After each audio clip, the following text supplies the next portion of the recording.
Hello, everyone. I am Emma Hayes, and today on Channel 41, we need to discuss a truly unsettling situation in South Korea. According to BBC.com, a sudden martial law declaration by President Yoon Suk-yeol sparked chaos and widespread fear before being swiftly revoked. Citizens are grappling with confusion and anxiety, likening it to a coup. The prospect of tightened freedoms and economic impact is on everyone's mind. With helicopters overhead and emergency mobilization orders, it feels like a scene from a thriller. Jaylen, what do you think might be the longer-term implications of this political turbulence for South Korea's stability and international relations?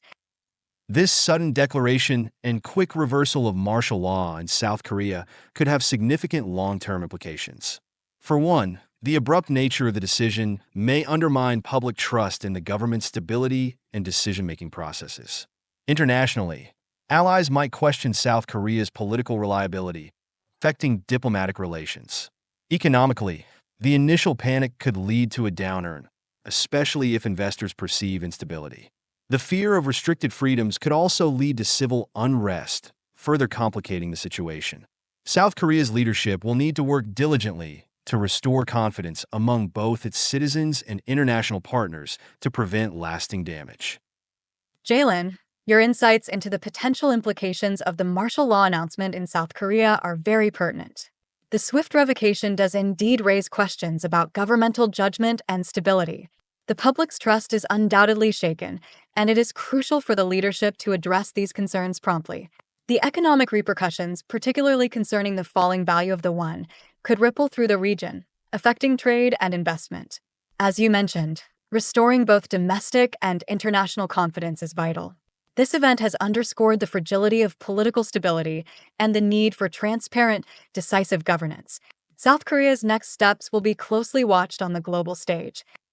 Up next on the agenda, we have a report from CNN discussing the uncertainty surrounding Pete Hegseth's nomination for the Defense Department.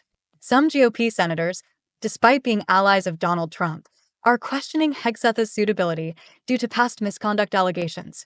The situation is tense as Hegseth needs to secure GOP support amidst calls for a thorough vetting process, including an FBI background check.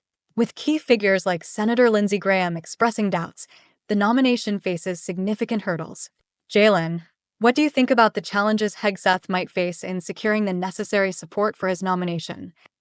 Emma, the challenges Hegseth faces are quite substantial, really.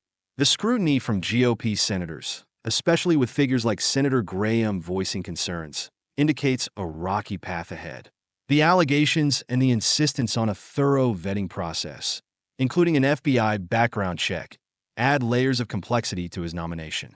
Hegseth's strategy seems focused on securing Republican support, which is crucial given the Senate's narrow margins.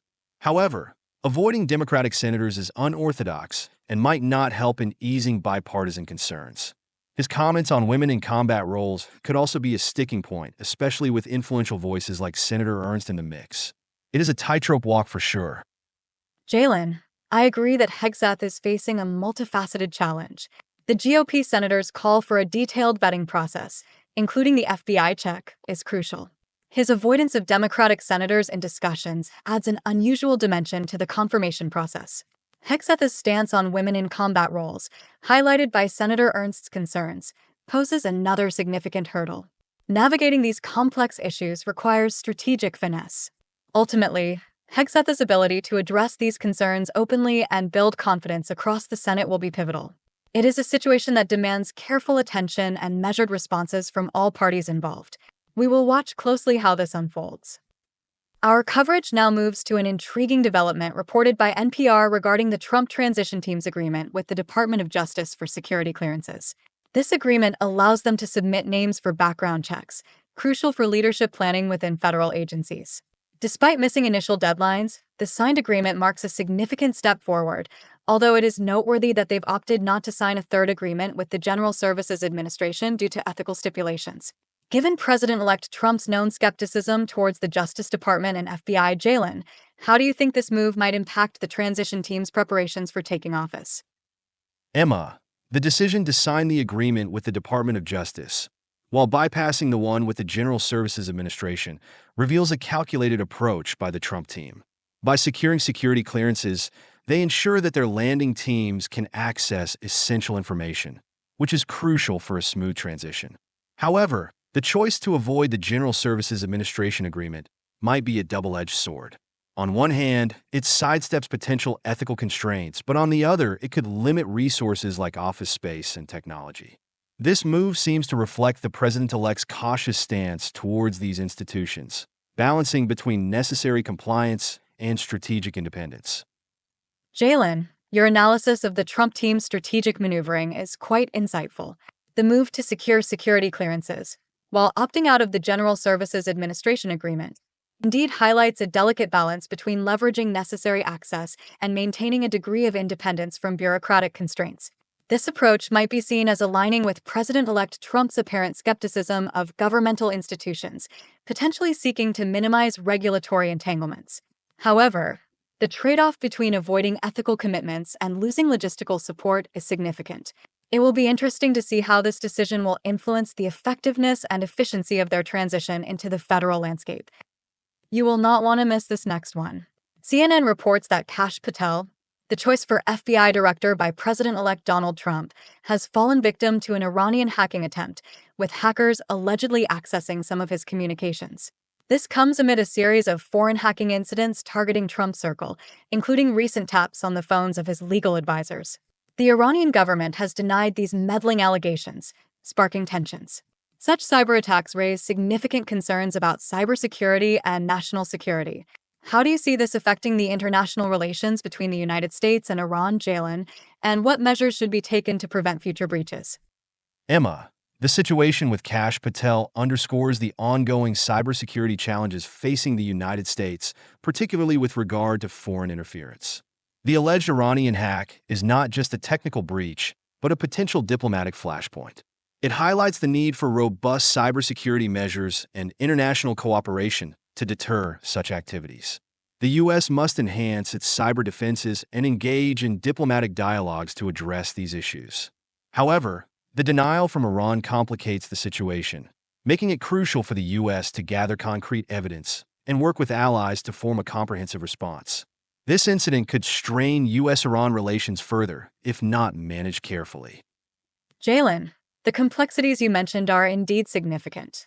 The situation with Kash Patel illustrates the need for a multi-layered approach to cybersecurity, blending technological advancements with diplomatic efforts. The challenge is not just in preventing breaches, but also in forming a cohesive international strategy to address and deter future threats. This incident could potentially escalate tensions if not navigated with precision and care. It's imperative for the United States to not only bolster its defenses, but also engage in international dialogues to foster a cooperative environment for cybersecurity. Only through such comprehensive measures can the situation be managed effectively. Now turning to our next story, Chad Chronister has withdrawn his name from consideration to head the Drug Enforcement Administration, following the scrutiny that accompanied his nomination by Donald Trump. Notably, this marks the second nomination withdrawal under the president-elect after Matt Gaetz's earlier exit amid legal controversies. Chronister's actions during the COVID-19 pandemic, including arresting a pastor for violating public health orders and his stance on immigration enforcement, have been points of contention, sparking backlash from conservatives. This development raises questions about the administration's vetting process and the influence of public opinion on such high-profile appointments. Jaylen, what are your thoughts on how these nomination withdrawals might impact Trump's transition team moving forward? Well, Emma, it seems like the Trump transition team is getting a crash course in the art of nomination withdrawals. It is almost like a game of musical chairs, but with a much more serious backdrop. The repeated withdrawals might cause a bit of a headache for them, as it raises eyebrows about their vetting process.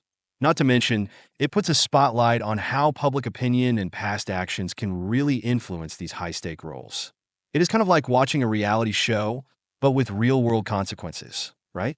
I bet they are rethinking their strategy as we speak. It is a fascinating comparison, Jaylen, and the stakes indeed make it much more than entertainment. The situation underscores the challenges of political appointments where public perception, past records, and current political climate all intertwine dramatically. It is crucial for Trump's transition team to navigate these waters carefully to maintain credibility and momentum. As these events unfold, one can only wonder how they will shape the administration's initial steps. Thank you all for tuning in today. Be sure to follow Channel 41 for more insightful discussions, and do not forget to like and subscribe for content that keeps you informed and engaged. Until next time.